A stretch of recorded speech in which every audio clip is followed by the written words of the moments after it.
They told her she was chosen, that her blood was sacred, that the world outside their hills could never understand the gift she carried.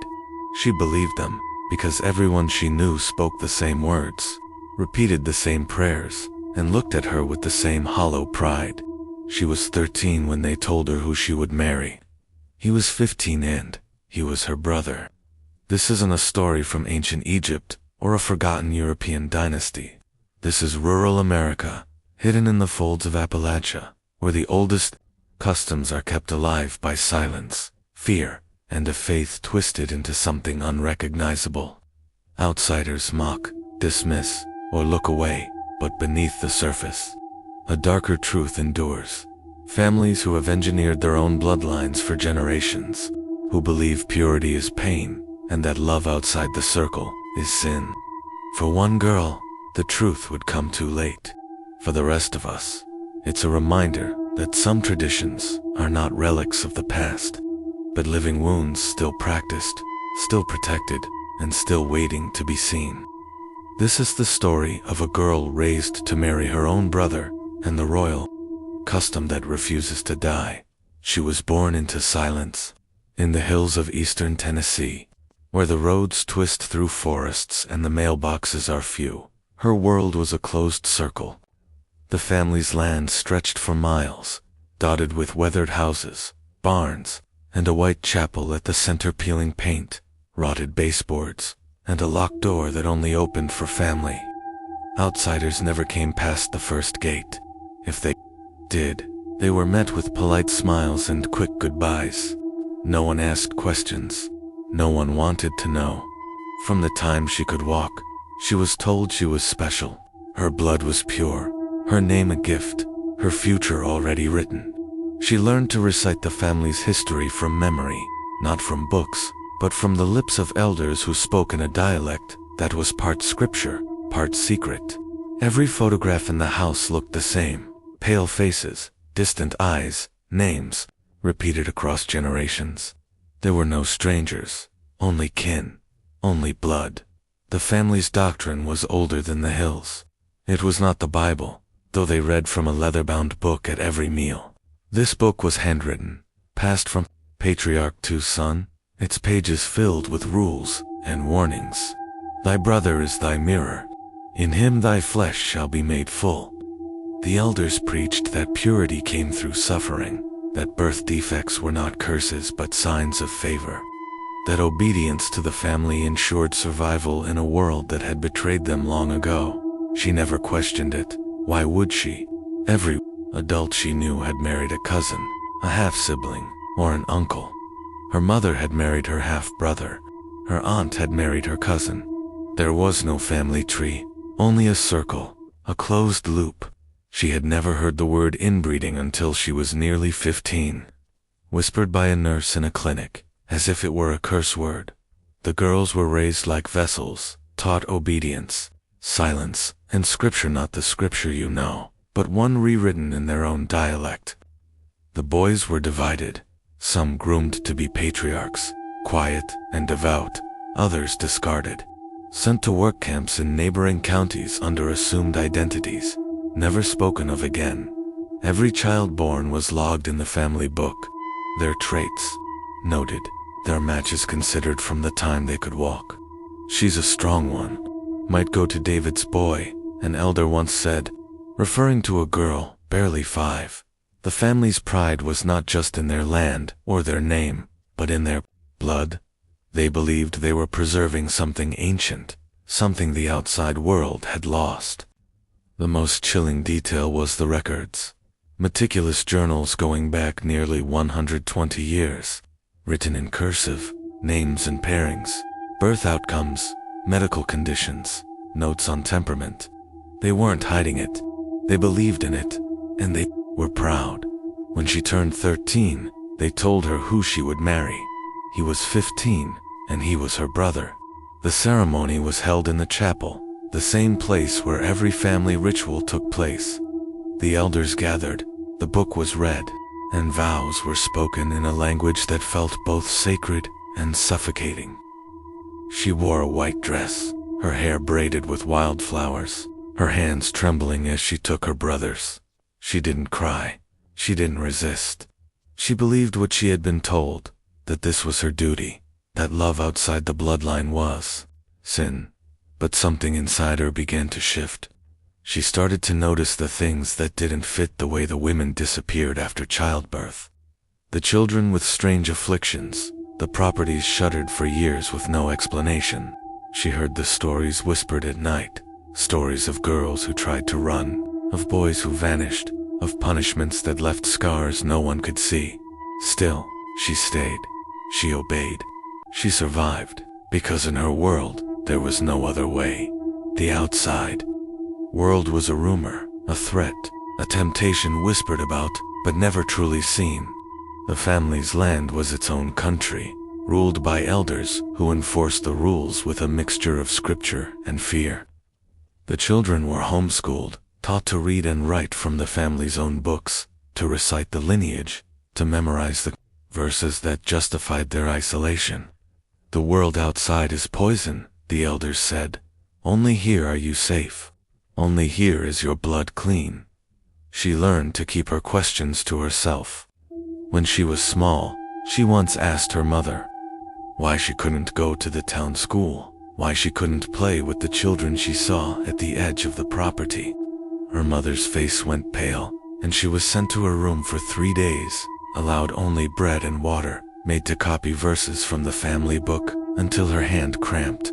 After that, she never asked again. The boys were different. Some were chosen to stay, to become the next generation of patriarchs. They were quiet, devout, emotionally absent. Others were sent away, their names crossed out in the family book, their faces never spoken of again. The girls were raised to be obedient, to serve, to bear children. Their matches were decided before they reached puberty, their futures mapped out in the margins of the family's journals. The family's rituals were constant. Every Sunday, they gathered in the chapel, the air thick with incense and the weight of unspoken secrets. The elders read from the family book, their voices rising and falling in a cadence that was both hypnotic and terrifying. The children sat in rows, heads bowed, hands folded, listening to the stories of Sarah Matha, Matriarch, the prophet, the architect of their doctrine. Sarah May's portrait hung above the altar, her eyes following every movement, her mouth set in a line of grim determination. She was born in 1912, married at 13, gave birth to her first child at 14, her own half-brother's son. Over her life, she bore 11 children, 5 of whom died before the age of 5. The rest were raised under her rule. She rewrote the Bible by hand, removing verses, adding others, creating a scripture that justified every rule, every punishment, every pairing. Her punishments were legendary. Girls who refused their assigned matches were locked in the root cellar for days, fed only bread and water, made to memorize scripture until their voices cracked. Boys who disobeyed were beaten, not for violence, but for looking beyond the property line. Sarah May believed she had been chosen by God during a vision in childbirth. She claimed an angel had appeared, telling her that only her blood was clean enough to preserve the truth of Eden. Everyone else, she said, was contaminated by modern sin. The family's pride in their bloodline was absolute. Birth defects were seen as signs of favor, proof that the blood was pure. Children born with cognitive delays or deformities were cherished, not hidden. They are the blessed ones, the elders said, proof that our line is unbroken. But the cost was high. The children grew up in a world without choice, without freedom, without hope. They learned to hide their pain, to accept their fate, to believe that love outside the family was a sin. The girls, especially, bore the weight of the doctrine. They were vessels, their bodies, not their own, their futures decided before they could speak. She watched as her cousins, her sisters, her friends were married off to brothers, uncles, cousins. She saw the fear in their eyes, the resignation in their voices. She heard the stories of girls who tried to run, who were brought back and punished, who disappeared and were never spoken of again. And all the while, the circle tightened. The family bought up the surrounding land, discouraged marriage outside the circle, built fences, not physical ones, but social, spiritual, generational. Every child born was logged in the family book, their traits noted, their matches considered from the time they could walk. She learned to survive by staying silent, by obeying, by never letting her true thoughts show. But inside, a question began to grow. What if they were wrong? What if the world outside wasn't poison? What if there was another way? The first real crack in the family's wall came not from a stranger, but from a nurse. In 1997, when she was just 14, she was taken to a small-town clinic after a difficult childbirth. The elders told the nurse it was a family matter, that the girl was married, that everything was as it should be. But the nurse, a woman from out of state, noticed the bruises didn't match the story. She noticed the way the girl flinched at every question, the way she looked to her brother, her husband, for permission to speak. The nurse filed a report. It was buried in paperwork, but one sentence stood out. She said her husband was her brother, and that this was her family's way. That single line filtered through legal channels like smoke through the cracks of an old house. Child services came, but found nothing. No drugs, no outright abuse, no one willing to talk. The family's records were too perfect, too consistent.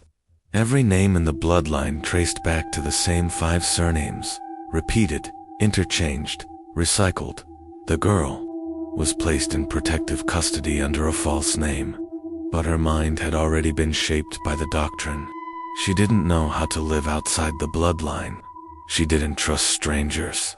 She asked more than once if her brother was being punished not for what he did to her, but for being denied her. That was love, she'd been told.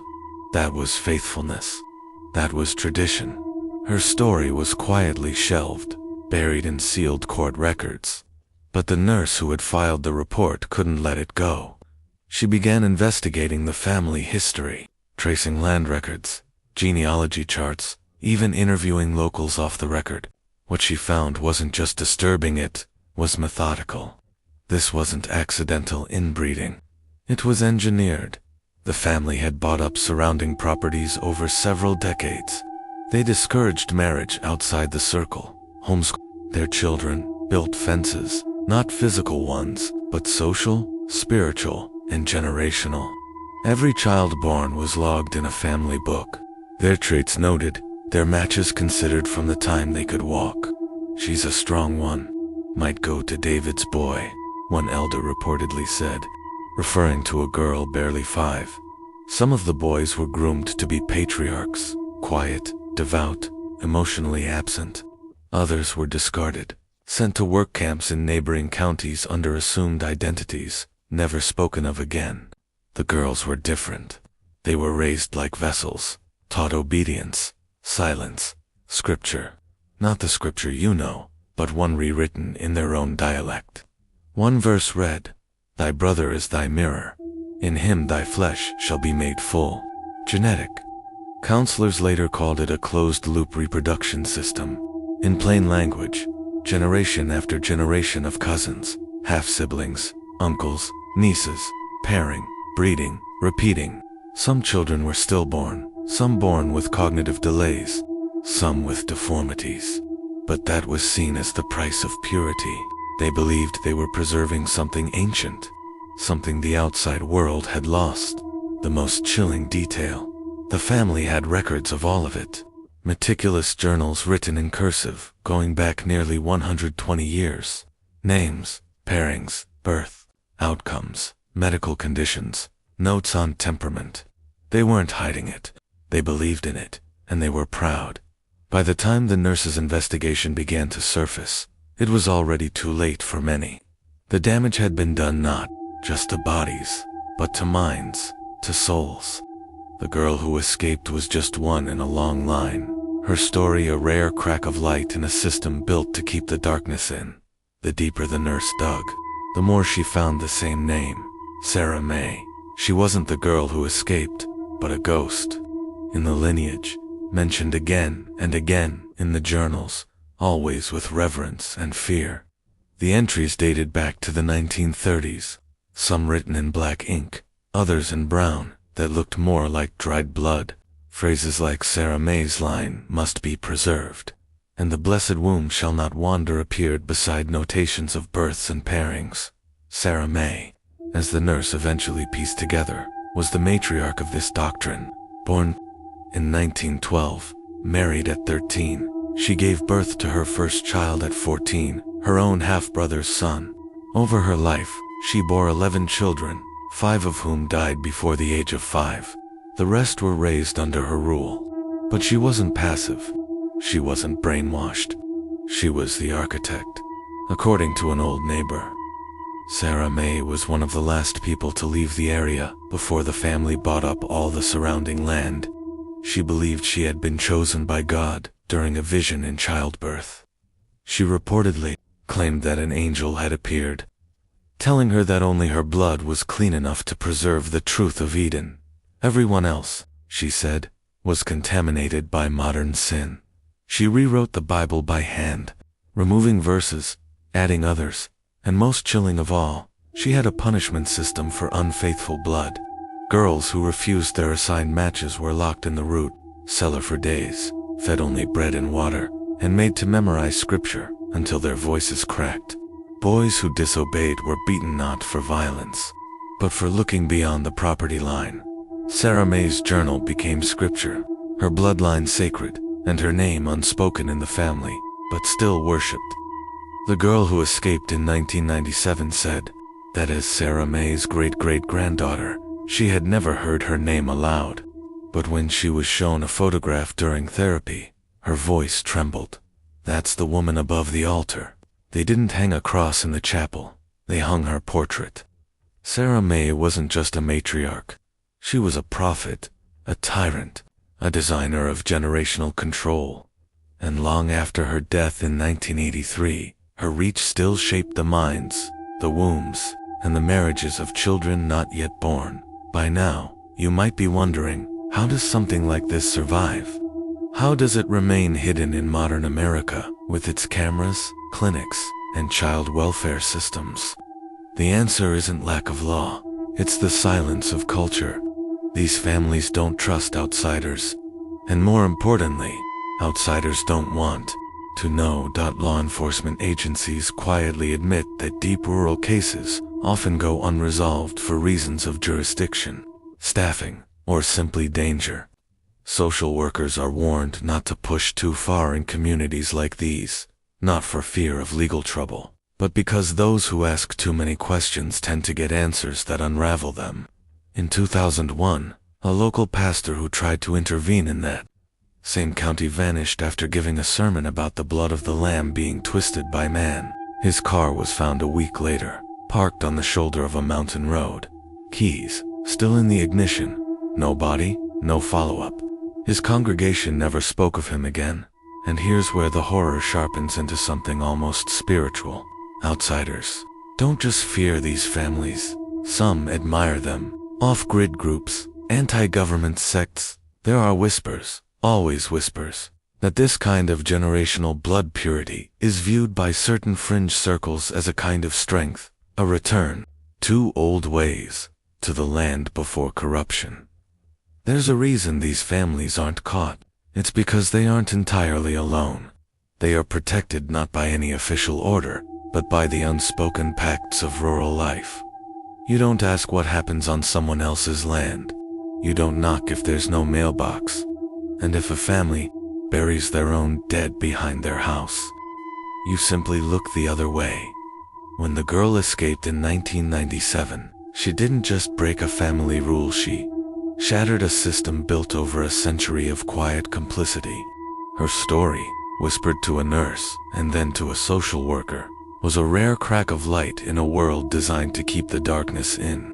But the family's response was not to change, but to retreat further into secrecy. After her escape, the family rebuilt their world, smaller and more guarded than before. They stopped filing births at the county courthouse. They stopped allowing any of the children to attend even the local clinic. They vanished deeper into the woods, their homes now hidden behind long gravel roads, motion-activated cameras, and signs that read, "Private, trespassers will not be warned again." The chapel, once the center of their rituals, burned in a mysterious fire one winter. Locals claimed it was lightning, though the sky had been clear. Others believed someone had come back, not to reclaim, but to destroy, to sever what couldn't be undone. But even in ashes, belief can survive. The family rebuilt, not the same way, but with new rules. They became more insular, more suspicious of outsiders. The journals seized by the social worker before she retired included chilling plans, predicted pairings. Stretching into the 2030s, children who had not yet been conceived were already promised, based on temperament, facial symmetry, blood like cattle breeding, except the cattle believed they were divine. In 2009, a midwife working with a satellite clinic just beyond the county lines reported a home birth that left her shaken. The infant had no external ears. His limbs were malformed, but the parents, a couple in their late teens, appeared unfazed. The boy, barely 20, referred to the baby as the next in Sarah's circle. The girl, his wife, had a distant stare. She never spoke a word. The midwife was told never to return. She didn't. This isn't just about genetics. It's about control, about belief systems so deeply embedded that reality becomes irrelevant. These children grow up thinking the outside world is dangerous, that schools will poison them, that doctors will sterilize them, that the only safe hands are those of their own Kenevin, if those hands harm them. And somewhere deep in those hills, a new girl is being told the same words. You are chosen. You are pure. Your blood must never mix with the world. She doesn't know it yet, but her husband has already been chosen. He lives 3 doors down, and he is her brother. Maybe you want to believe this ended, that the girl who escaped sparked some reckoning, some investigation that finally tore the rot from the roots. But that's not how these stories close. Not in America. Not in places the census skips and the mail trucks avoid. What survives in the dark does so because it knows how to hide in plain sight. Wrapped in flags, in faith, in family. Today, the last known trace of that bloodline is a weather-beaten sign at the edge of a dirt road. No name, just a painted symbol, a circle wrapped by a line. It's not on any map. No street signs lead to it, but those who grew up nearby know what it means. Keep out. When state officials attempted to reinvestigate in 2012, they were met with silence. No children visible, no clear signs of occupancy, and yet, fresh laundry on lines, smoke from chimneys. One agent swore he saw a child watching from the wood's pale face, blank eyes, holding something close to her chest like a doll or a book. She vanished the moment she was seen. What scares people most isn't the deformities. It isn't the inbreeding. It's the faith, the belief that this is not only acceptable, but necessary. That blood isn't just biology, it's doctrine. That love outside the family is heresy. That to break the chain is to die alone and damned. Thank you for joining us on this unsettling journey into the shadows of tradition and blood. If the story of the girl raised to marry her own brother made you think, subscribe to Unseen Anthology for more true tales where history and horror collide. Share your thoughts or your own family legends in the comments below. And remember, sometimes the darkest customs are the ones still practiced in silence, just out of sight. Until next time, keep your eyes open for what remains unseen, and may the stories you inherit bring you understanding, not fear.